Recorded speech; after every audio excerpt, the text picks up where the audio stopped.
Entonces a ver qué es esto de Kanban y en qué consiste, ¿vale? Kanban, al menos una de sus partes, que es el panel Kanban, como os indicaba antes, es una de las cosas más populares que se emplean en prácticamente cualquier proceso de trabajo, no únicamente en metodologías ágiles, no únicamente en el contexto de desarrollo software. De hecho, el origen de Kanban, como tantos otros tantas otras ideas del origen de los procesos de desarrollo software, viene del mundo industrial. ¿Vale? Os decía que el software tiene muchas similitudes con el mundo de los productos, de la construcción de productos, porque de alguna forma el software es un producto. ¿Vale? Entonces, se han cogido muchas ideas que venían de la industria a la hora de producir esos productos, de realizar esos productos, para posteriormente construir procesos software. Igualmente, una vez que tenemos los procesos software y que hay esta similitud entre producto físico y producto software, pues también se están llevando ideas o conceptos que se aplican habitualmente en el software al desarrollo de procesos de fabricación u otros tipos de cosas hardware, ¿vale? Bien, vamos a ver entonces qué es esto de Kanban, vamos a ver brevemente cuál es el origen de Kanban. Vamos a mencionar un poco o entender el porqué de Kanban desde la perspectiva de un proceso de producción. Y vamos después a centrarnos en Kanban para el desarrollo del software. De hecho, vamos a ver algunas de las herramientas que tiene Kanban, algunos de los diagramas que tiene Kanban para el desarrollo del software. Si bien no suele ser tan habitual, aunque hay gente que lo emplea, utilizar Kanban como tal, como metodología global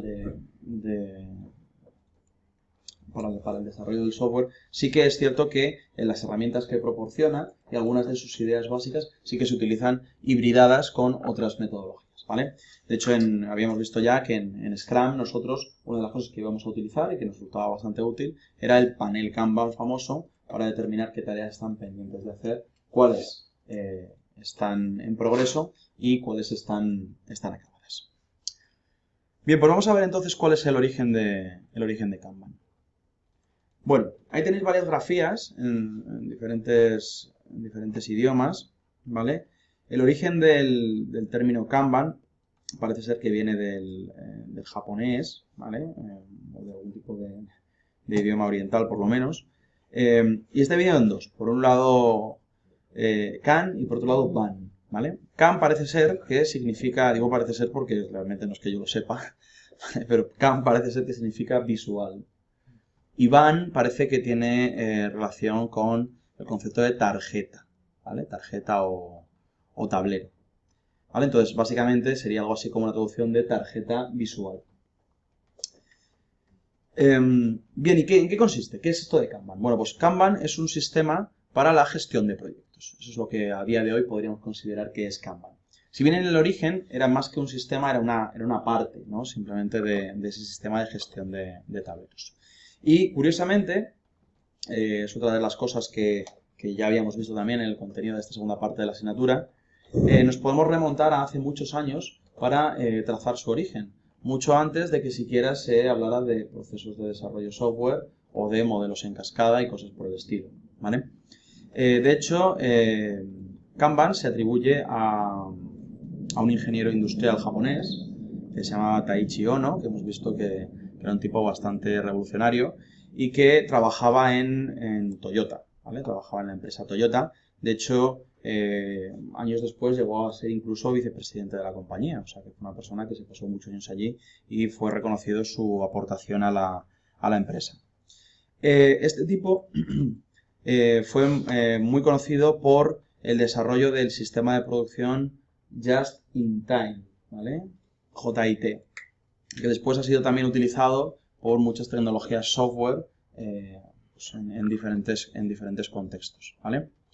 Básicamente, en ese sistema de producción lo que trataban de hacer o la idea fundamental era que en el proceso de fabricación de automóviles, pues tener un proceso adecuado de manera que los materiales que necesitabas para construir esos automóviles llegaran justo en el momento en el que necesitaban ser ensamblados y no antes. De esa forma lo que hacíamos es que reducíamos costes relacionados con el almacenaje y la recuperación de esos materiales, fundamentalmente. Y bien, este proceso de just-in-time pues, puede ser utilizado o se ha utilizado tanto en procedimientos industriales como en procedimientos administrativos, ¿vale? Vale. Bien, y bueno, pues en ese sistema, en ese just-in-time, básicamente este ingeniero lo que estableció fue un sistema de tarjetas que indicaban el material que iba a ser necesario y la cantidad de ese material. Y ese sistema de tarjetas pues iba circulando por la compañía y esas tarjetas son lo que conocemos como el Kanban, ¿vale? Las tarjetas estas visuales. Cuando hablamos de Kanban podemos hablar de diferentes procesos. ¿De acuerdo? Decíamos justo en la transparencia anterior que Kanban es un sistema para la gestión de procesos. Bien, ¿qué procesos? Bueno, pues procesos de muy diversa índole. Quizá los procesos más habituales o más conocidos son los procesos relacionados con la producción, pero también se puede emplear para procesos administrativos y, por supuestísimo, en nuestro contexto, para procesos software. Yo me voy a centrar, voy a pasar un poquito por encima por los procesos relacionados con la producción y luego me voy a centrar en los procesos relacionados con el desarrollo, ¿vale? No voy a entrar en los procesos administrativos. Bien, decimos también que Kanban está guiado por señales que controlan el proceso, ¿vale? Esas señales son eventos, es decir, momentos en los que se determina que algo debe de suceder. ¿Vale? Veremos ahora a ver. Bien, pues vamos a ver esto de Kanban para procesos de producción. Bueno, pues en esa figura que tenéis ahí se representa un sistema, ¿vale? En el que tenemos un fabricante, tenemos digamos, este es el dominio del fabricante, ¿vale? Y este es el dominio del cliente, ¿vale?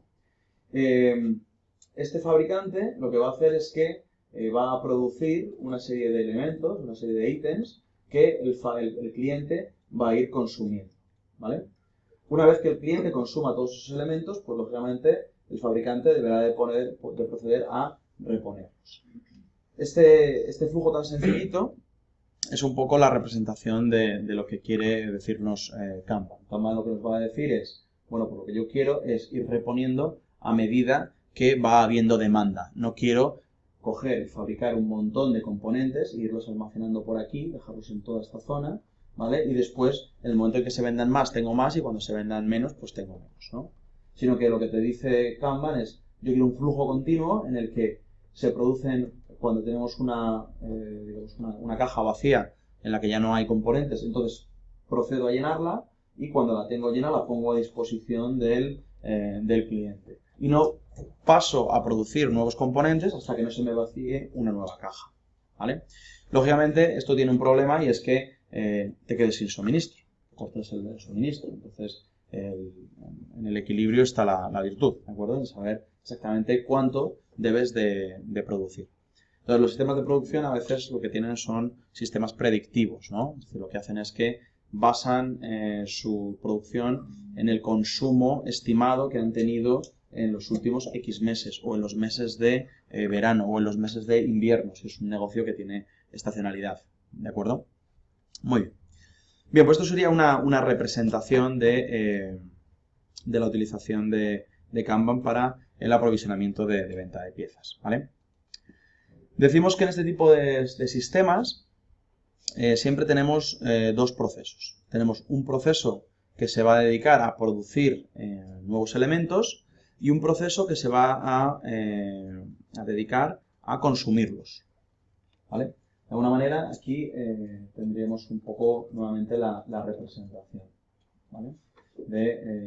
Del consumo y de la producción de nuevos componentes. ¿Qué más decimos? Decimos que el objetivo de Kanban, por lo tanto, va a ser tratar de minimizar el trabajo que hay en progreso entre esos procesos, ¿vale? Vamos a intentar que el trabajo que se está haciendo de manera continua entre los procesos sea lo más pequeño posible. Y lo que tratamos de conseguir es que solo se generen aquellas piezas, aquellos componentes que se estén necesitando. Es decir, solo lo que se vaya a utilizar.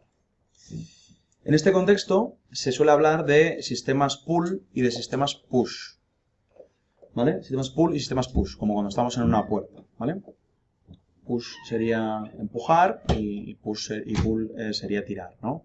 Bien, pues ¿qué quiere decir esto de pull y qué quiere decir esto de push? Bien, cuando tenemos un sistema pull, que es en lo que está basado Kanban, digamos que no se hace nada si nadie te pide nada. Ese es un sistema estilo pull, ¿vale? En cambio, en un sistema push, lo que se hace es que se consumen cosas que se han producido previamente. Las cosas se producen y se consumen de manera independiente y el consumo está relacionado simplemente con la demanda del cliente, pero no de manera inmediata. Es decir, que el cliente pues, va consumiendo algo que está ya creado y almacenado. Mientras que en los sistemas pull se va fabricando a medida que el cliente va consumiendo. ¿De acuerdo? Bien, analogía o ejemplo de esto. Un ejemplo de esto sería un restaurante. Por ejemplo, un restaurante tipo buffet, ¿qué sería? ¿Un sistema tipo pull o tipo push? Efectivamente, un restaurante tipo buffet sería un ejemplo clarísimo de un sistema push. Sería un sistema en el que básicamente se produce comida, la comida está ahí y después los clientes van viniendo y van consumiendo, ¿vale? Siempre, lógicamente, no van a producir toneladas y toneladas de arroz, ¿no? Solamente siempre hay unas cantidades. Pero aún así se ha producido la comida antes de saber el consumo real. ¿Qué sería un sistema tipo pool en el mismo contexto de restauración? Bueno, pues sería un restaurante al que tú vas y pides a la carta, ¿vale? Haces una selección a la carta y en función de eso que has seleccionado, pues te traen la comida, ¿vale? Eso es el sistema. Bueno, pues Kanban, nuevamente, se podría definir como un sistema tipo pool. Bien, en este sentido, necesitamos tener en cuenta estas tres cosas.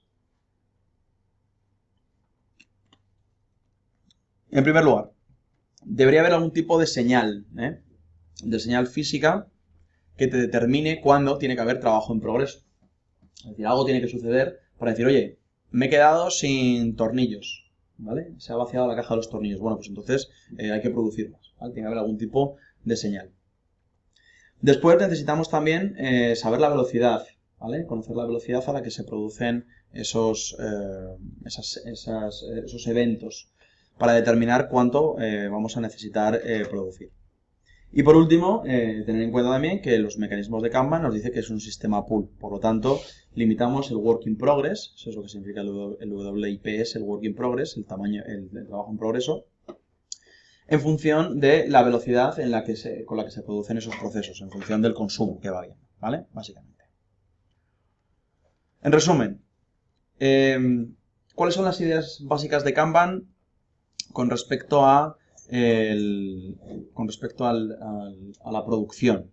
Bueno, pues trata de limitar el trabajo que hay en progreso de manera más simultánea, trata de reducir la sobreproducción, trata de no producir más de lo que realmente se necesita. Existe un flujo continuo, ¿vale? Una realimentación continua del flujo. Y se trabaja bajo demanda, se trabaja siempre bajo demanda. Por lo tanto, categorizaríamos esto como un sistema tipo pool. En este contexto en el que se trabaja bajo demanda, pues lo que vamos a hacer es que vamos a guiar el proceso de producción con señales. Esas señales nos van a indicar cuándo necesitamos fabricar más cosas, ¿vale? Bien, pues estos son un poco los orígenes y las ideas generales de lo que es Kanban en sistemas de producción. Y de aquí viene la utilización de Kanban para el desarrollo del software, ¿vale? ¿Qué decimos respecto a esto? Bueno, en primer lugar, decimos que Kanban puede aplicarse en cualquier modelo de ciclo de vida. Os recuerdo que ciclo de vida es un sinónimo, una manera de expresar proceso de desarrollo software, ¿vale? Entonces, decimos que en primer lugar Kanban se adapta o se adecua a cualquier modelo. Bien, dice es común mostrar el estado del proyecto en un tablero Kanban, en un tablero lleno de posits. Un poco un tablero con esa pinta que os he mostrado aquí, ¿vale? Un tablero que tiene 3 columnas, la columna to do, la columna doing y la columna done, ¿vale? La columna de las cosas pendientes de hacer, de las cosas que están en progreso y de las cosas que están ya realizadas. Igualmente, aunque es una idea general, siempre nosotros tratamos de que el número de cosas que estén en progreso sean el mínimo número de cosas posibles. De hecho, idealmente, en el proceso Scrum nos dicen, lo normal es que una persona, un desarrollador, solo tenga una tarea en progreso a la vez. Esto se parece nuevamente a la similitud de lo que nos dice Kanban que tenemos que hacer, ¿vale? Minimizar las cosas en progreso de manera simultánea. En este panel Kanban, lo que se hace es que normalmente se rellena con una serie de POSITs. Esos POSITs, lógicamente, estamos hablando de un panel físico, de disponer de una pizarra y en esa pizarra ir moviendo POSITs físicos, ¿vale? Lógicamente esto, en la mayor parte de los casos, se hace a día de hoy con una aplicación software, es decir, no hay tanto rollo de POSITs, sino que digamos que tienes un software que te indica en qué estado están cada una de esas necesidades y el movimiento es un movimiento virtual, no hay un movimiento físico. Pero también es cierto que disponer de un tablero físico y de las funcionalidades físicamente sí que da una visión muy global al equipo de desarrollo de cómo está yendo el software. Bien, en cualquier caso, ya sea de manera física o sea a través de algún tipo de herramienta, cada POSIT va a representar una tarea que hay que realizar, ¿vale? Y el estado de esa tarea no lo representa el POSIT, pero sí que lo representa la posición en el tablero en el que esté el POSIT. Eso es lo que nos da el estado de la tarea. En el POSIT no ponemos nada más, no ponemos si eso se está haciendo o no, pero en la posición en la que esté, pues ahí sí vamos a hablar de que la tarea está pendiente, está haciéndose o está terminada. Por lo tanto, los tableros Kanban van a mostrar el estado de las tareas, pero no van a mostrar el proceso. Es decir, no me van a dar una visión global de todo el proceso, ¿vale? Y ahí hablamos de dos conceptos también relacionados con el mundo de la producción, que son upstream y downstream.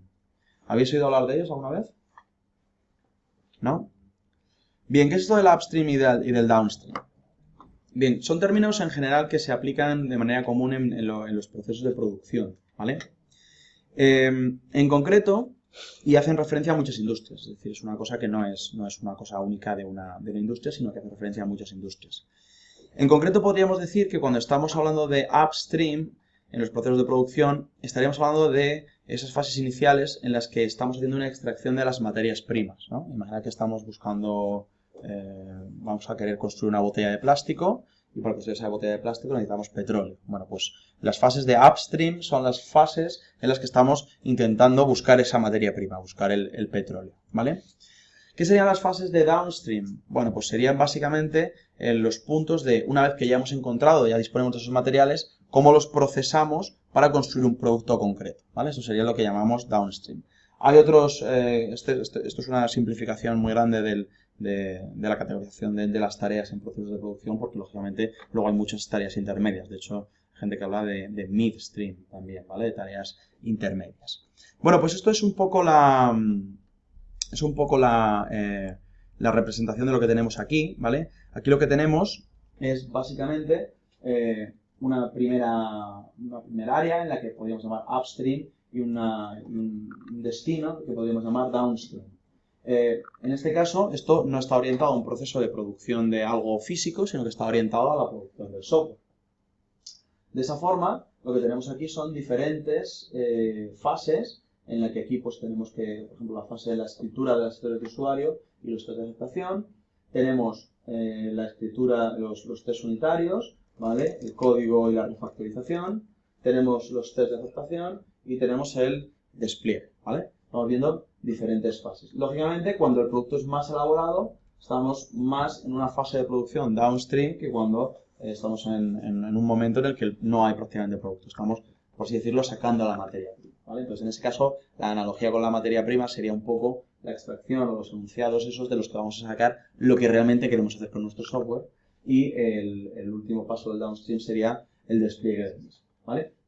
Bien, en este sentido, nuevamente haciendo analogía con los sistemas de tipo pool, lo que queremos es que no se hagan cosas si no hay demanda, ¿no? Eso es lo que nos decía un poco los sistemas de producción pool. Bueno, pues en este caso particular, aquí se refleja mediante una serie de flechitas el cómo se mueven cosas a la fase to do en el momento en que esas fases to do pasan a estar vacías, ¿vale?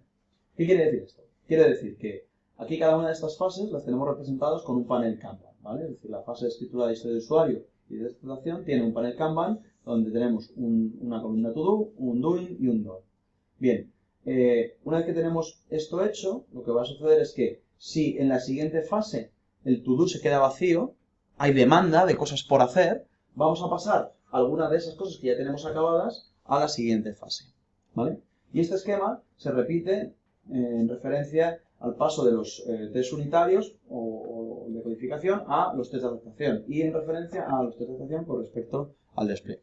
Básicamente lo que nos quiere representar el proceso basado en Kanban es, bueno, tú puedes definir una serie de etapas, una serie de fases, esas fases las puedes representar con un panel Kanban, en donde siempre tienes tareas, esas tareas pueden estar en tres estados, en el estado pendiente de hacer, en el estado en proceso, en el estado en work in progress, ¿vale? Y en el estado realizado.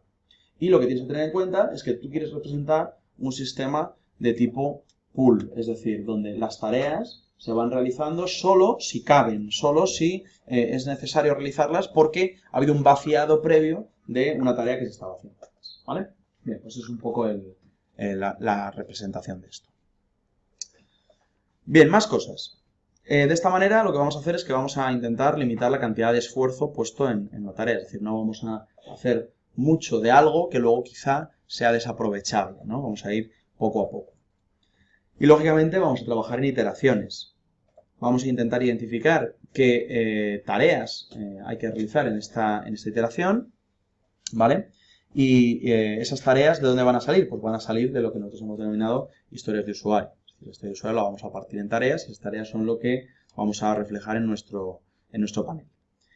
Lo que vamos a hacer es que esas tareas que vamos a abordar en cada iteración las vamos a priorizar, ¿vale? Tenemos aquí nuevamente la representación de lo que podría ser el panel Kanban traducido, el por hacer, que es el to do, el progreso, que es in progress o doing, y el hecho, que es done. Bueno, pues aquí en este caso en particular, pues tenemos una serie de tareas por hacer, una tarea en progreso y una tarea en estado de hecho. Como siempre decimos, lo ideal es que no haya más que una tarea en progreso para un mismo desarrollador. Y aquí en por hacer tenemos las tareas que están pendientes, pero estas tareas no están puestas de cualquier manera, estas tareas están ordenadas. Típicamente la tarea más importante suele estar más arriba en la pila de trabajo, ¿vale? De forma que una vez que esta tarea que está en progreso pase a hecho, esta tarea que está por hacer pasaría a en progreso. Esta es la representación más habitual del panel Kanban, pero si pensáis un poco, esto se podría extender mucho. Es decir, imaginad que vosotros tenéis un proceso de producción de cualquier cosa donde tenéis unas cuantas etapas, unas cuantas fases. Bueno, pues podéis hacer un panel Kanban que tuviera más fases, de manera que fuéramos moviendo esas tareas, esos posits, los fuéramos moviendo de una fase en la siguiente hasta que lleguen a la última, ¿vale? Es un poco la idea que nos da esto. Y esto sería un ejemplo pues de la pinta que podría tener un panel Kanban, ¿vale? Con su columna to do, su columna doing y su columna done. En este caso particular, no sabemos, es posible que esta gente esté empleando, además de simplemente una prioridad, esté empleando algún tipo de código de colores, ¿vale? Ese código de colores le puede estar indicando otro tipo de factores, pues como por ejemplo con qué está relacionado el software. Por ejemplo, podemos utilizar 4 colores. Es decir, podemos adaptarlo como queramos. Es un poco desastre, ¿verdad? Bueno, no es que tenga 2 ni deja de tener 2. Básicamente lo que quiere decir, lo que yo estoy entendiendo de este panel es que no lo está, lógicamente aquí no está interactuando una única persona, sino que hay un montón de personas. Entonces, si tú eres el siguiente que te toca trabajar en algo, llegas aquí, coges la primera tarea en hacer y la pones en que se está haciendo. ¿Y dónde la pones? La pones por aquí, por donde puedes, ¿vale? En este caso particular, pues aquí tenemos 2 cosas que previsiblemente tendrán una prioridad parecida, ¿vale? Y están puestas una al lado de la otra, ¿vale? Pues entonces pues, la cogerás y la pondrás haciendo y donde sea, ¿vale? Pues aquí un poco de descontrol la que está hecha, pues la ponen ahí en cualquier sitio, ¿vale? Creo que ese es el mecanismo que están empleando. En cualquier caso, sí que es cierto que lo que es importante es afinar después ese comportamiento con tu equipo, ¿eh? La idea global es esa y luego, bueno, pues el comportamiento puede ser el que tú quieras, ¿vale? Pero no veo que haya nada, es decir, que no veo que haya nada, o O sea, no es que esto sea un panel distinto, ¿de acuerdo? De hecho, este to-do list entiendo que empieza por aquí y luego sigue por aquí, ¿vale? Y cuando hay varias a la misma altura, pues lo que yo estoy entendiendo es que son tareas con la misma prioridad, ¿de acuerdo? En la parte de doing y en la parte de done puede haber descontrol en el orden en el que están colocándose muchas veces, ¿vale? Por cada una de estas, pues es probablemente pues, una persona que está haciendo la tarea. Y esa persona, pues cuando acabe la tarea va a llegar, no necesita ningún orden, va a coger su tarea y la va a poner en realizar, ¿vale? Bien, entonces estas tareas están formadas por una serie de componentes, ¿vale? Nuevamente tenemos algunas ideas que ya hemos trabajado previamente, las hemos trabajado en Scrum, pero vemos que aquí son muy parecidas. ¿Qué va a tener una tarea? Pues una tarea va a tener un identificador, siempre, para poder realizar una trazabilidad. Va a tener un nombre, para saber a quién le tenemos que pegar el latigazo si no lo hace bien, ¿vale? Si no hace, como veíamos el otro día en el vídeo, si no hace los test de regresión, pues es que entonces ya sabemos quién ha sido el culpable. Debería tener... perdón, no, me he equivocado. Quería decir, eso es la persona asignada, ¿vale? El nombre en realidad no es el nombre de la persona, es el nombre de la tarea, ¿vale? Es el nombre de la tarea que de alguna forma la describe. Y luego, por último, debería tener un tiempo estimado, ¿vale? La tarea pues también le damos un tiempo determinado. ¿Qué más? Bueno, decimos, se organizan equipos que determinan su capacidad de producción. Bueno, pues nuevamente Kanban nos vuelve a decir otra vez cosas como las que nos decía Scrum, ¿no? Equipos de trabajo que van a determinar cuánto pueden realizar.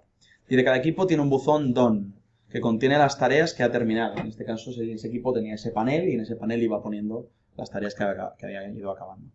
Dice, debe haber un mecanismo de sincronización.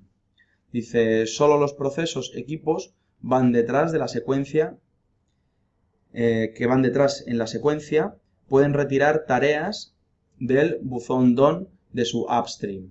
¿Qué quiere decir eso? Bueno, pues es un poco la figurita que habíamos puesto antes. Es decir, si tú tienes varios equipos que hacen diferentes tipos de tareas, pues solo pasarás del done de tu fase anterior a tu to-do cuando tú te liberes. Eso es un poco lo que quiere decir esa fase. Dice, se realizarán reuniones de iteración periódicamente entre los equipos. Vale. Los equipos que colaboren en ese flujo de trabajo, pues van a poder reunirse. Bien, como veis hay muchas similitudes con algunas de las prácticas que tenemos en Scrum, ¿verdad? ¿Qué cosa no parece que esté diciéndonos Kanban con respecto a estas fases? ¿Qué estáis viendo del equipo? Bueno, lógicamente, o sea, hay muchas diferencias, ¿vale?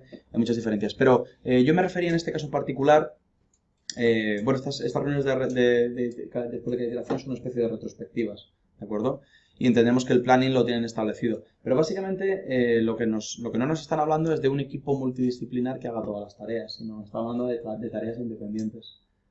Y esto tiene sentido, porque si nos vamos para atrás, que aquí se ve muy bien, de alguna forma, Kanban viene del origen de la producción. Entonces, en la producción tú estás ensamblando un coche y el que pone la rueda, que probablemente no va a ser el mismo que pone los faros, ¿vale? Son independientes. Pero sí es cierto que posiblemente el que pone las ruedas tenga que esperar a que el que pone los faros los haya puesto para que después le llegue el coche.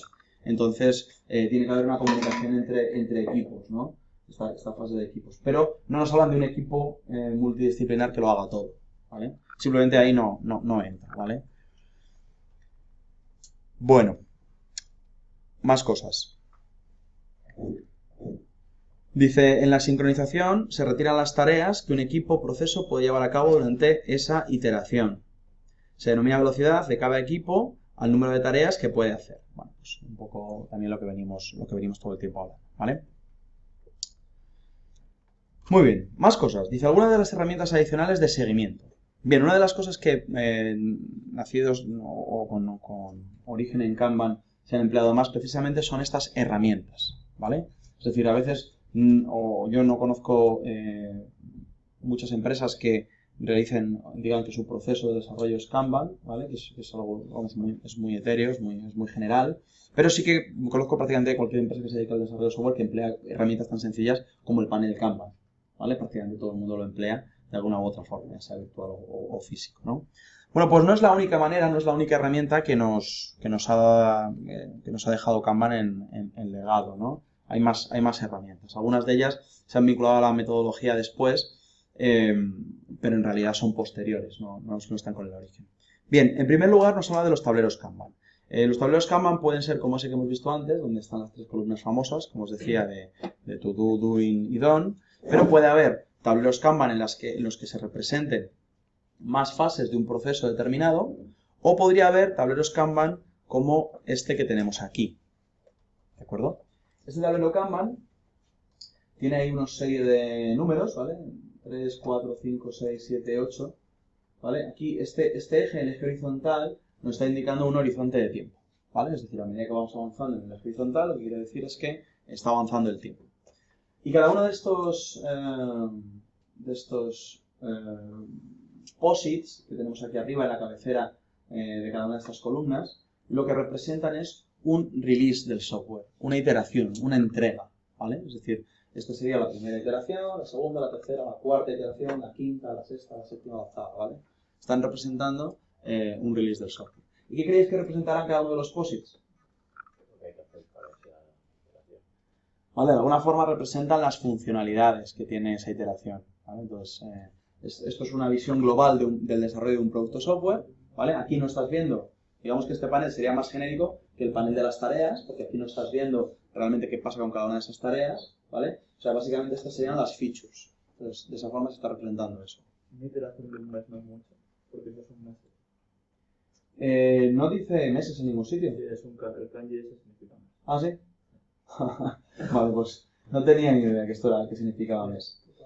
Bueno, las iteraciones, el tamaño de las iteraciones depende del equipo de desarrollo y depende de lo que estés haciendo, ¿vale? Por ejemplo, en Scrum decíamos que las iteraciones iban de 1 a 4 semanas.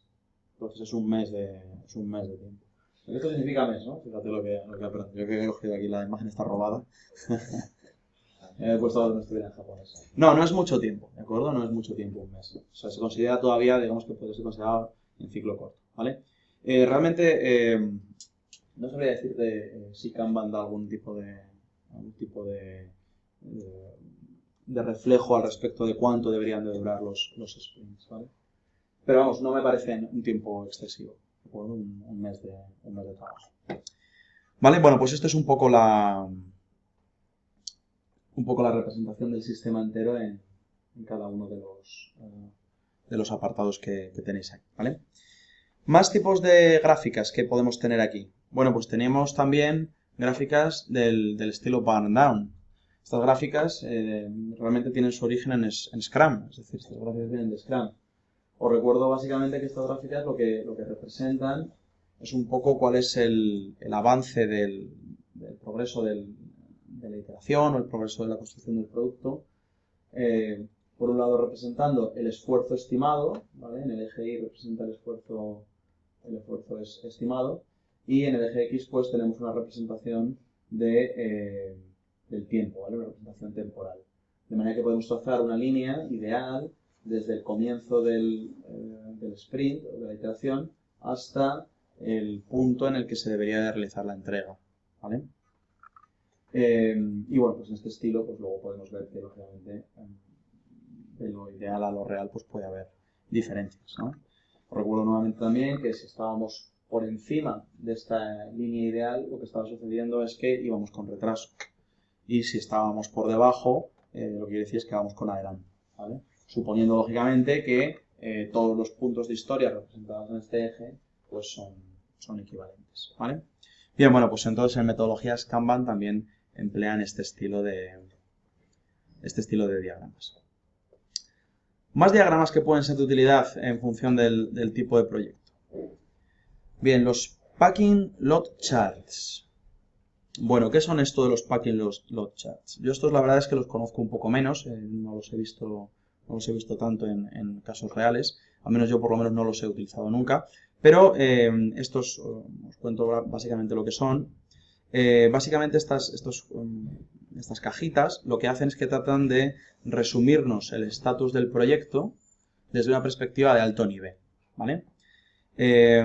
Cada uno de estas cajas son como un paquete, son como un lote de pequeñas funcionalidades que nos van a monitorizar aquellas cosas que están agrupadas, que van juntas, ¿no? Que son cosas que digamos que tienen que ver unas con las otras. Parece ser que esto se empleó por primera vez a partir de una cosa que se denomina el Feature Driven Development, ¿vale? El desarrollo basado en características, en funcionalidades. Y básicamente utiliza los códigos de colores y la barra de progreso para indicar cuál es el estado, ¿vale? De alguna forma, el estado verde quiere decir que esto se ha completado en tiempo, el estado rojo puede querer decir que ya nos hemos pasado del tiempo que queremos hacer, podemos tener un estado amarillo o un estado blanco, simplemente quiere decir que, bien, son cosas que están pendientes de hacerse, pero que no corren riesgo porque todavía estamos lejos, el punto de entrega es lejano, ¿vale? Y se representan básicamente el paquete de las funcionalidades, se representa el porcentaje que están realizadas, ¿vale? Y se le da una fecha prevista de entrega. Y luego jugamos con los códigos de colores para poder de un vistazo decir, vale, este software tiene 4 o 5 cosas, 4 o 5 paquetes de cosas y voy 2 en verde y 1 rojo o voy todos en verde y varios blancos, ¿vale? Si echamos, vamos a ver si tengo por aquí uno. A ver. Un segundo. Que voy a minimizar esto.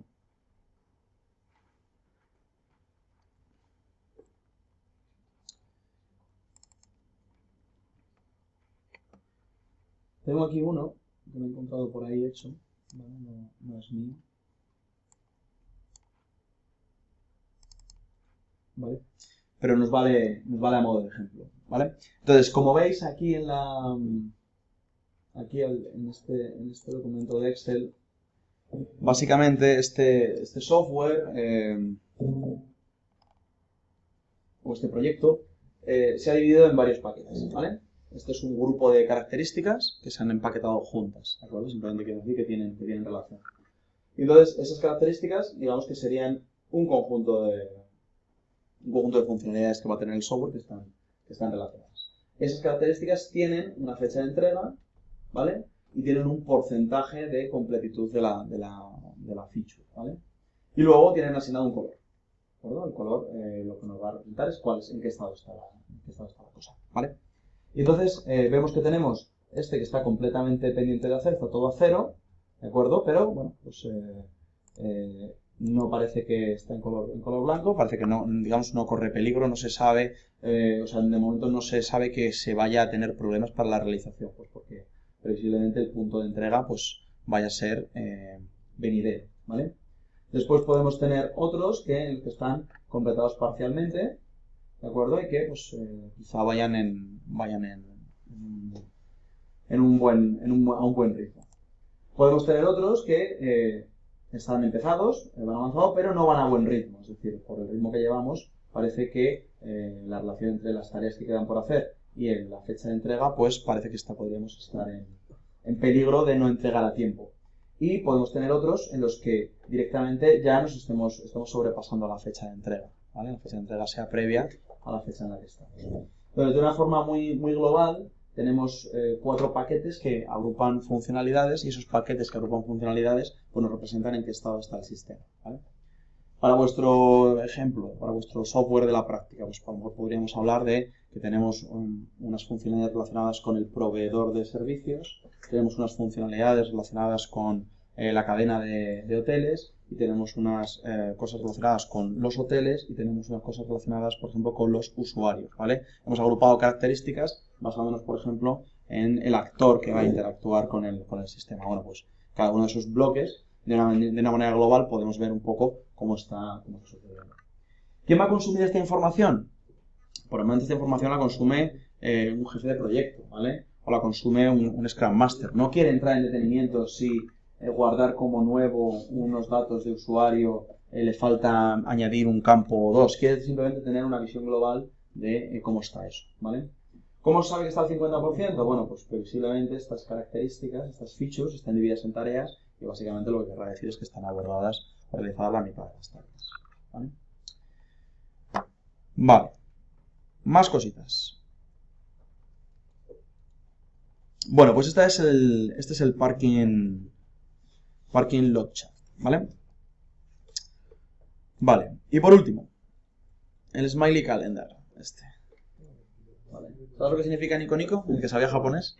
Sonriente. Significa sonriente. Nos contarás ahora de dónde te vienen los amplios conocimientos de japonés. Pues efectivamente, ¿vale? El Nico Nico este sería un poco, pues eso, la sonrisa. Bien, esto habíamos mencionado cuando empezamos a hacer la introducción a las metodologías ágiles, habíamos visto que una de las cosas que se estaba empezando a hablar era de lo que se denominaba el peopleware. ¿Os acordáis de ello, no? Hablábamos de hardware, de software y de peopleware, que era todo aquello que tenía relación con los usuarios o con las personas involucradas en el desarrollo de un software, ¿no? Entonces, en esta tendencia, en esta línea, pues nace esta idea, nace esta idea de Smiley Calendar o de Nico Nico Calendar, ¿de acuerdo? En la que cada trabajador que está involucrado en el desarrollo del software, de manera diaria, establece, le pone una carita, ¿vale? Le pone una carita al día, ¿no? Entonces, típicamente, lo que se hace es que se ponen caritas sonrientes, ¿vale? Como pueden ser estas que están así como en amarillito. Caritas normales, ni furifán, ¿vale? Como estas que estarían, por ejemplo, pues en color así como rojo. Y luego caritas tristes, pues como estas que están en color azul, ¿vale? ¿Qué se quiere representar con eso? Se quiere representar con eso cuál es el estado de ánimo del desarrollador, ¿vale? ¿Vale esto para algo en la práctica? Bueno, pues puede valer en la práctica, ¿de acuerdo? Gente feliz, trabajo bien hecho, eso es real. Yo he tenido la experiencia de dirigir algún equipo de desarrollo en el que algunas de las tareas eran bastante rollo y la persona a la que le ponías esas tareas, pues ese día no sonreía, ¿eh? Ese día tenía un día de normalito a malo. De hecho, cuando la misma persona repetía las mismas tareas durante varios días seguidos, el día era malo. O sea, el tío llegaba cabreado a trabajar y se iba a mosquear, ¿vale? Eso es un ejemplo que me ha pasado a mí, de acuerdo, real, que lo he vivido yo. ¿Por qué a este trabajador no le gustaba esa tarea? Bueno, pues el foco fundamental por qué no le gustaba esa tarea era porque tenía que hacer unos procesos digamos, de rellenado de datos en una aplicación web, pero esos rellenados de datos iban en relación con algo que le pedía un cliente. Entonces la tarea comenzaba todos los días con llamo al cliente, hablo con él, y entonces el cliente todos los días le ponía la cabeza como un bombo. Le decía, es que lo que me has puesto ayer está mal, es que no me lo has traducido, o la traducción está mal hecha. Entonces el cliente todos los días se portaba de manera tremenda con el empleado, ¿vale? Y que era un empleado suyo, era una empresa que daba servicio a otra, y entonces todos los días interactuaba con este señor que, pues, por su manera de trabajar o su manera de ser, pues, básicamente amargaba a este trabajador. Este trabajador ya tenía el día torcido para el resto del día. Bueno, pues, cuando tenemos estas circunstancias, cuando tú puedes echar un vistazo a un calendario que tiene esta pinta, e incluso cuando puedes cruzarlo con varios calendarios de varios trabajadores que están trabajando juntos, puedes identificar patrones, ¿vale? Y uno de los patrones puede ser, efectivamente, oye, mira, esta persona de manera puntual está pasando un mal momento, y ese mal momento puede ser por una cosa directamente derivada del trabajo. Entonces, a lo mejor es mejor que esa interacción con ese usuario la lleve otro porque a esa persona le está afectando, ¿vale? Eso puede ser una de las cosas. Y luego nos pueden suceder casos en los que tengamos zonas en las que todo el mundo está fastidiado. Entonces, ¿qué pasa ahí? ¿Qué está pasando ahí? Está pasando que tenemos un pico de esfuerzo, que puede ser. Tenemos algún tipo de situación. Hemos tenido un crash, hemos tenido una caída de sistemas de producción, ha pasado algo que nos haya causado un malestar, ¿vale? Entonces, ese tipo de cosas se pueden identificar. Y en algunos casos, pues, se pueden corregir. Yo no lo he utilizado nunca en la práctica tampoco, este panel, ¿vale? O sea, soy sincero, no lo he utilizado nunca en la práctica. Sí que conozco a una persona que es amante de las metodologías ligeras y que bueno, le encanta este tipo de dinámicas, y dice que es un profesor de otra universidad, que es además un referente en el mundo un poco de las metodologías ágiles. Dice que habitualmente esto tiene sentido si tienes un equipo de desarrollo donde hay confianza, ¿vale? Donde hay confianza real. Es decir, es gente que se conoce, que yo tal. Y entonces, pues claro, porque si no, la cosa no va a funcionar. Primero, porque la gente no se va a atrever claramente a poner que ha tenido un mal día. Todos siempre debemos mostrar nuestra coraza de no pasa nada, todo bien. Y lo segundo es que en el momento en que hay una mala cara, lo que hay que hacer es hablar sobre ello. Eso es lo que dicen. En cuanto alguien pone una cara fastidiada al día siguiente o O dale, oye, ¿qué ha pasado? ¿Por qué se te torció el día? ¿Fue un problema que estabas trabajando que no te gustaba? ¿Una interacción con el cliente que no tal? ¿Te mosqueaste porque alguien no había hecho una cosa que tenía que haber hecho, ¿no? Había pasado del doing al done y se había dejado cosas del to-do list por hacer, ¿vale? Del definition of done por hacer. ¿Qué ha pasado, no? Entonces, bueno, pues con la idea de siempre pensar sobre el proceso, ¿vale? De mejorar el proceso. Entonces, bueno, es un jueguecito, pero puede ayudar. Bueno,